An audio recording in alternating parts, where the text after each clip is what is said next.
I assume that you've ever disobeyed God. It's hard to find someone who has never done anything to sin against God. So I want you to think, in what ways do you disobey God? Or in what ways do you sin against God? In this case, Jonah just refused to do what God was saying and went the opposite direction. For you, in what ways do you disobey God? Our disobedience or sin does not please God. In fact, it makes God angry.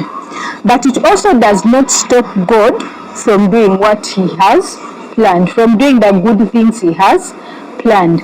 If people disobey God, it does not stop God's plans. God is not happy about our disobedience. He's angry about it, in fact, but it does not stop God from doing what He has planned. God's plans are always good, and our disobedience that cannot stop His plans.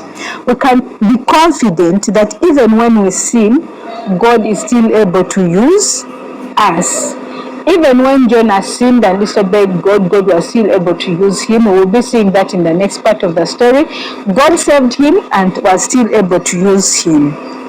So when we sin against God, we need to say sorry and turn back to God, just like Jonah did.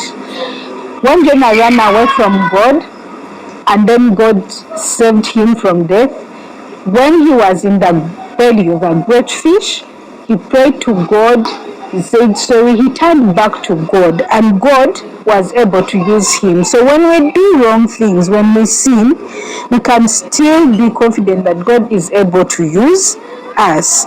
But we need to say sorry to God and turn back to Him like Jonah did.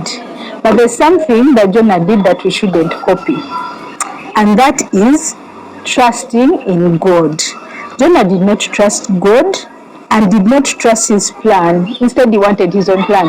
Jonah wanted the people of Nineveh not to be warned, not to know that God is going to punish them. That was his plan. And yet God had a plan.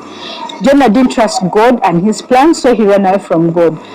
Unlike Jonah, we should trust God. We should trust God's plans because God's plans are good. But when we don't trust them and disobey, it will not stop God's plan. So, our learning point today, as said earlier, is that God is always in control and graciously carries out His plans even when we disobey.